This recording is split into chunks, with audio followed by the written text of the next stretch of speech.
All right, people, we are moving on to our next career, which is trend forecasting. So think about it. Whenever you open Vogue magazine or click on Hot Look or tune in to Project Runway, you're introduced to the latest fashion trends, right? So where do these concepts come from? Who decides? What are the themes, the colors, the silhouettes, the details, and the fabrics that we talked about in the last chapter? Who decides what those things are going to be, right? And how far in advance of seeing these fashions on the runway or online or on pages of a publication do we see those trends in the store or literally on our bodies, right? So what will next season's fashion or next year's trends, what will they be? Now, in the time of Corona, things are definitely moving to the more casual, right? So, who determines that, right? But no person or company, has a crystal ball to foresee the future of fashion. And there are people that are responsible for making these predictions, and they are known as fashion forecasters. They also are known as, actually, they're known as trendcasters, fashion forecasters, or creative directors. So that's what we're going to talk about in this section of the lecture. So get ready to learn about trend forecasting. Without that proverbial crystal ball that I keep mentioning, fashion forecasters have to combine their knowledge of fashion and design, of marketing, current world trends, history with, consumer research, understanding who their target customer market is, and just general economic and business information, right? And when trend forecasters identify and market their vision to the future, right? To the future effectively, they have to sell their vision to designers and retailers, manufacturers of textiles, folks that create apparel and accessories. Forecasting also leads into things in home fashions and in home environment sectors. Um, so if you think about how a color has taken over, it takes over in a lot of different ways. So if a color takes over, whether it's seasonal, it'll take over in fashion, in home goods, one of my favorite stores, right? But in home goods, period. In home goods, you'll see those things translated into like office supplies, and of course, as a trend takes off, how does it affect apparel? How does it affect accessories and shoes and socks and all those little things that go into our styling? So there is a lot of power in this position. So let's look at the picture that's here.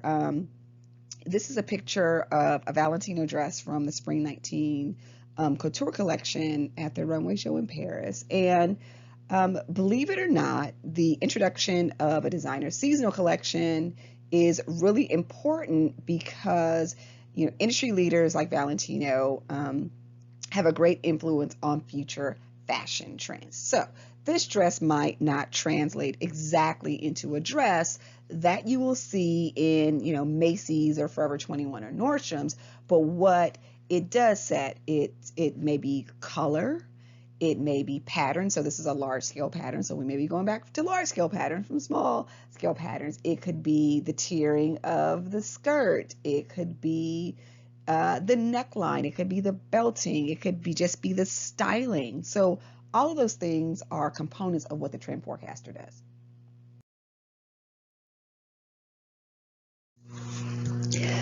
So the position of, fashion of trend forecaster is one of the most influential options in the fashion industry. It's hard to come by. We'll talk about that later too. But most fashion consumers and industry executives really wonder where the latest and greatest fashion trends originate. And really, the trend forecaster is the ultimate influencer, right? These trend forecasters have to continually monitor consumers and what's happening in the world, through traveling and reading and networking, listening, and most importantly, observing. And they have what may seem like a glamorous life, but they also have to, attend trade shows where they look at the wholesale side of the business. They look at new products. They look at designs from established and up and coming new designers. They gather information on the population and manufacturing and retail trends to determine those new looks, silhouettes, colors, and fabrics, right? So forecasters, they search for consumer and business facts, as well as those creative forces and influences. Then they analyze those findings to identify the common threads that then will become trends. Hopefully not fads, but become trends, right? And their ultimate goal is to isolate those trends that will positively affect the amount and types of fashions that consumers will buy, that we as consumers will buy. And once those trends are classified, trend forecasters use, words and images to communicate these to buyers and designers and product developers and apparel manufacturers and textile producers. So, interesting, some of the words that athleisure, right, is a trend, and that's a new term. A few years ago it was jeggings, or just categories of fashion. So hype beasts, or those are all things that trend forecasters, they come up with the words that become the visual that tells the story, right? And they do those things by creating what they call a trend board, right? And there was a point in time where people literally cut pieces out of magazines, like trend forecasters cut pieces out of magazines. Many of us still do those things today, right? But now technology has allowed them to collect those images in a digital manner. Think about these PowerPoints that you have looked at or will be looking at. They are visual guides for us of what I'm trying to explain to you in the class. And that's what trend forecasters have to do as well.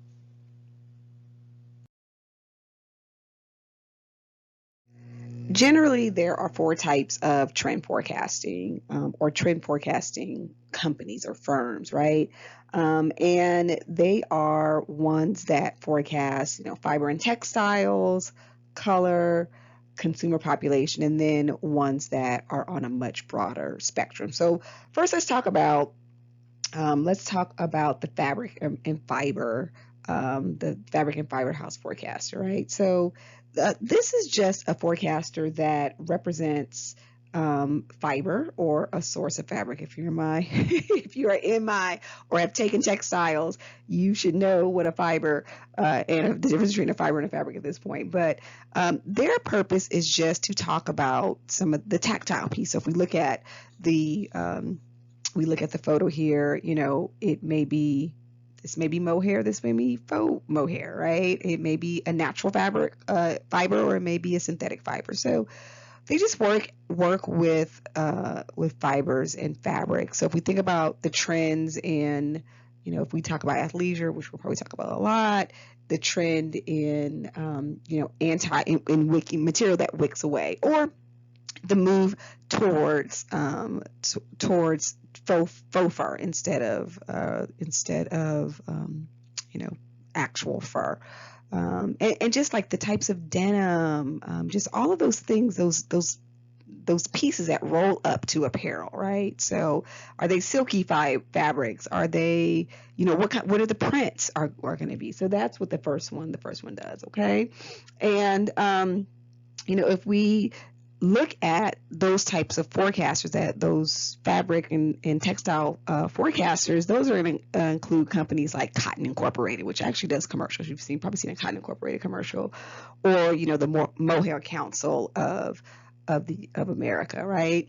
Second, there's forecasters who spend all of their time just specializing in color trends. And the largest organization is actually Pantone for color. They are the standard industry forecaster of color, but also the Color Association of the U.S. And this forecast provides information on color preferences, and actually not just information on color preferences, they really determine what the color palettes are going to be for a wide variety of clients. So everything from automobiles, to flooring and apparel designers. So there will be a link on the page for Pantone and the color association, so you can see some of the stuff that Pantone does. Okay, and if you are an artist, right? So if you're a creative that actually does art, so you may know you may have heard the Pantone color forecast before. Okay.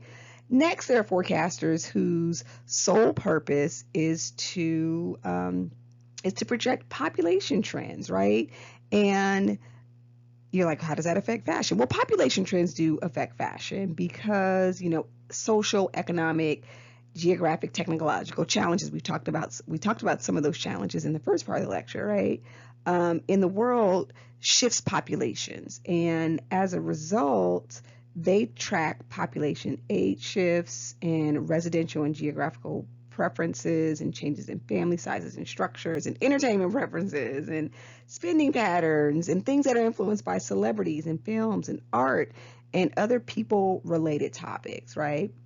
That could include value and beliefs. And how does that affect fashion? And it may be a small microcosm of fashion. So as you get a population, right, that becomes much older, their spending patterns change, their habits change, their styling changes, right? So I'm going to use me as an example, right? And I'm not afraid to tell y'all my age. Don't look close to 50, but I am. I'm 48 as of this recording in 2020. But what I would buy as a 20-year-old me is different than what I'm going to buy as the 48-year-old me, right? So those things are really important, those population trends. And then finally, there's the broader spectrum forecaster, right? And this forecaster just provides forecasting across a wide range of target markets and product categories. And what they do is they use the other forecasters' info, right? They look where fabric is going. More importantly, they look at color trends and population trends, and then they translate that into other product categories. So this is where we see, like, the paper industry or office supplies, right? Or automobile or food and drink or beauty products, right?